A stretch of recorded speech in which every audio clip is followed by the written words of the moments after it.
What's going on, family? It's your chill brother from another Mr. All About My Biz. And I'm still out here handling my biz so I can take care of my future kids. Y'all know what time it is. It's time for another episode of the Champions Lounge with yours truly. Listen, I need you guys to continue support of the Champions Lounge by going to Spotify, Anchor, Spreaker, Google Podcasts, iHeartRadio, and the YouTube channel is the Champions Lounge that gives you exclusive content each and every week from yours truly with the Champions Lounge. All right, this week, y'all, the topic of discussion. Gratitude is an attitude. As we draw closer to the Thanksgiving holiday, give us a little bit of a reminder of how important, as a champion, gratitude is to your overall attitude. All right, listen, man, give you the 4-on-1 and a rundown on how we get down on the Champions Lounge if you're new to the show. All right, listen, we're going to get things popping. We get things going. First things first, as we give you the 1-2 hezzy and the crossover like TMC back in the day with GSW and drop you off a lay up off the glass as we give you some news from around the NBA. Then we're going to go ahead and throw you the deep ball down the sideline as we move the chains around the NFL and give you some news from the world of the National Football League. We get to one of my favorite parts of the show with Stop Playing, because all of y'all need to stop playing and making sure y'all get to that particular part of the show where you might get something good, bad, or funny, and give you all of that from the week that was in the world of sports. And then we finish things off with the championship speech, where we keep you mentally, spiritually, emotionally, and psychologically prepared to accomplish and achieve every goal that you set out to do for the week to come. Oh man, I'm ready. I'm already in my bag. Not my Gucci bag, but I'm just in my bag already. All right, I'm ready to go. You should be too. Let's get it going, y'all. It's time for the Champions Lounge. Let's go.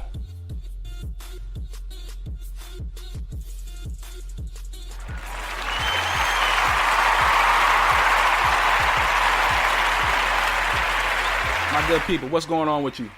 It's your brother from another Mr. All About My Biz. Still out here handling my biz so I can take care of my future kids, y'all.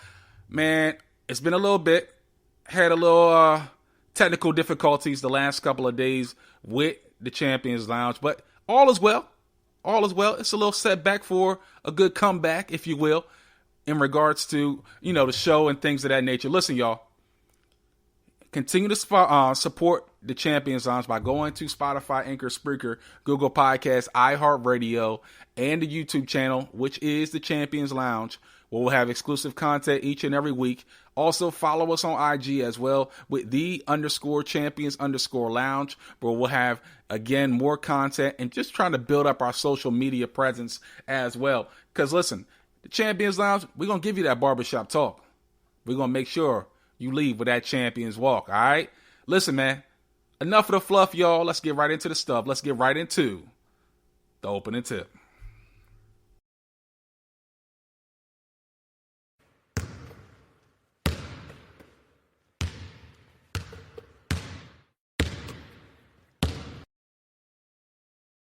So, y'all, with the opening tip, we get things going with Warriors. Come out and play. Yo, let me tell you something. The Dubs, they just picking up dubs. That's all they do. All they do is win, win, win, no matter what. I don't know if they got money on their mind because they already making too much money already. But, yo, you get the gist. The Golden State Warriors coming out the box. I mean, swinging straight haymakers like Mike Tyson back in the day. 12-2. They mollywopped the Brooklyn Nets last night, and they've been doing it by committee. I mean, seriously, this team is loaded from top to bottom. They don't even have Klay Thompson back yet. Not even James Wiseman, their number 2 pick from last season. He's still out nursing a knee injury. But these Golden State Warriors are a well-tuned machine.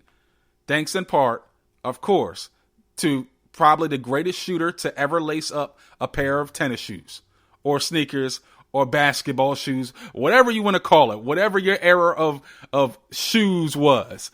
Steph Curry, still cooking it up.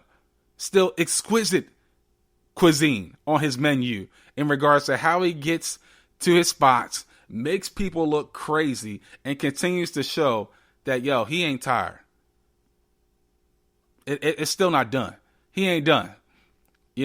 Golden State, Andrew Wiggins. Let me tell you something. My man going from Minnesota to Golden State has been a revival for his career. He was in that kind of state of flux where, like, yo, why did he really be a top pick, some 7-8 years ago? Draymond Green looks revitalized. You got Damian Lee. You got Jordan Poole, the pool party, doing it big off the bench. You got GP2, a.k.a. the Mitten. I don't know if I like that particular nickname. It reminds me of a little bit of Chef Boyardee, that little mitten. Actually, the Arby's little mitten thing they had, retro. I'm talking vintage Arby's little commercial that they used to have. But yo, Golden State, top to bottom. I mean, when you have a team that can possibly go 13 deep, you got Moses Moody, you got Jonathan Kuminga, you got two rookies that on any other team, they would be playing a lot more significant minutes. But yo, Golden State is so stacked. They're so eerily similar to that 2015 team. Let me go ahead and give you some stats real quick, okay, with GSW. Golden State right now, in the third quarter, they are completely obliterating the competition in the third quarter. They have the highest net rating in the third quarter in the NBA. I mean, seriously. I mean, before the game last night, they had a net rating of 31.7 in the third quarter. Overall, they're first in the NBA in net rating in the third quarter, averaging 116.6 points per 100 possessions. They're locking folks up on defense, 85 points per game during that span as well. And yo, when they come out of the locker room, they're making sure they punch you in the face and keep you down for the count. And we've seen that all throughout the season. This team is the front runner for the NBA championship right now. No doubt about it. These guys have been playing, I'm talking all caps, playing in regards to Golden State. Listen, they didn't care for not making the playoffs last season. And this team is primed and ready to get back to the NBA Finals. What say you? Are the Golden State Warriors back? Or are they still too early to say whether GS Dub is really back? All right, leave your comments in the show notes, and I'll be sure to get back to you guys in regards to that question on next week's show. Let's switch gears. We're still going to be in Cali, but we're going to talk about one of the teams in Cali, which is the Los Angeles Lakers. But they were squaring off against the Chicago Bulls a couple of nights ago, and DeMar DeRozan and Lonzo Ball had a homecoming. And they were like, listen, I'm not going to disappoint my folks or my people. If I disappoint them tonight with a terrible showing tonight, I can't come back home. I can't come back to the family reunion without them bagging on me on how bad I played against the Lakers. DeMar DeRozan has come out and said, yo, the deal with the Lakers was a done deal in free agency. I was going back home. But then they decided to change ship and decided to trade for Russell Westbrook, and he pulled DeMar DeRozan went straight MJ in the last dance. He said, I took it personal. My man dropped 38 numbers on the Lakers a couple of nights ago. Lonzo Ball said, yo, you remember me? Number 2 pick back in 2017? Yeah, I got the jumper now. It's wet now. I can pass. I've been able to pass, but now I can lock you up. I can pass, and I can knock down the 3 ball as well, shooting 44% from the great beyond throughout this season. And then you got the unsung hero and Alex Caruso making his return back to the Lakers. He was like, yo, I wanted to come back to LA. I would have took that 2 years, 20. But the Lakers said, we not really trying to pay you that. Chicago said, come on over here. We'll give you 3 for 38 mil. And yo, the Lakers are feeling the impact of not having Caruso in the fold. He has been lights out for Chicago so far, averaging 2.5 steals a game off the bench.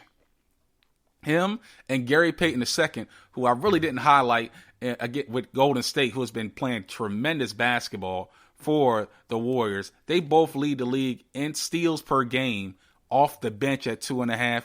Chicago has all the moving pieces that you would want in a team that, they're in transition as well. They got a lot of moving pieces for Chicago, bringing in Ball, bringing in DeRozan, Caruso. Got young guys like Ayo Dosunmu coming in from Illinois. And, this second round gem has been putting in work so far throughout this season.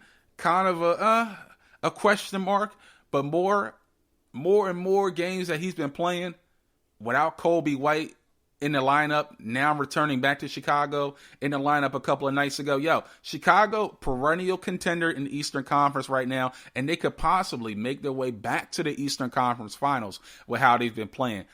My concern with Chicago comes on their rebounding aspect of things. They're ranked 28th in the NBA, second to last in the NBA in rebounding. And in the playoffs, you're going to need somebody that's going to be willing to do the dirty work in that area. Give yourself second and third opportunities to score, especially when you have scorers like Caruso, Levine, who I really didn't talk about or touch. He's still the all-star for the Chicago Bulls. And when you got help for him, especially when he's in a contract year as well, Chicago sweetening up the pot to make sure Levine stays in the fold. When you got Levine, Vucevic, Ball, DeRozan, you got a team that's gelling together under the coaching of Billy Donovan. In Chicago, the second city, the Windy City, Chi-Town. Where you at? You standing up right now. And honestly, to me, they could find a way to get to the Eastern Conference Finals with how they've been playing so far. Only thing I would say, add a bit toughness. Add somebody that will punch somebody in the mouth or get you a rebound. Get and do the dirty work. You need a junkyard dog type of player. And this Chicago Bulls team could find themselves in the Eastern Conference Finals. What say you? Are the Chicago Bulls a perennial contender in the Eastern Conference? I mean, you still got the Brooklyn Nets. You still got Milwaukee, who's still a little sluggish right now. But is Chicago in the conversation for perennial contenders in the Eastern Conference? Leave your comments in the show notes, and I'll be sure to answer that particular question as well on next week's show. We're going to finish things off with the opening tip as we turn the lights on. Like, turn the lights on? What is this? Some crazy type of R. Kelly movie or something? No. We ain't going that way. We're not going that way. It might be a little too early with the R. Kelly reference. I'm sorry. It's a little touchy right now. But listen, I say that in light of what happened and what has been happening in Phoenix right now. The Phoenix Suns, they're on a 9-game winning streak, but at the same time, they have some fire brewing in the front office as their owner, Robert Sarver, is facing allegations of misconduct and racially discriminatory remarks against employees from the Phoenix Suns. He's under investigation from a private firm and the NBA right now. And this comes off of a week before that, prior, where the Portland Trailblazers GM, Neil O'Shea, is going through the same thing. Here's my thing, right? Just kind of listening to the situation at hand, and this is just my personal opinion. I don't know the ramifications of everything, but Earl Watson has come out and said, my man was using the N-word a lot in regards to a game where he was the coach of the Phoenix Suns, and they were taking on the Golden State Warriors, and Sarver used the N-word a lot in referencing Draymond Green. Now, you don't just use that just because you want to be willy-nilly with that. You just don't. That's just my personal opinion. I'm a black man as well. You don't just highlight saying that just because you feel like you can. All right? I don't matter who you are. To me, the thing that makes this something where it might be really true is the fact that his wife has come out and texted several employees in a way to almost intimidate. Like, hey, how can you do this to my family? How dare you try to throw my husband under the bus now? Now, listen, she a ride or die chick. I ain't mad with her. She trying to protect her husband, protect her family, all that other good stuff. But the fact that you're trying to do this now, it makes it look like some things that have been going on. Especially when you have some accounts of different employees speaking about the different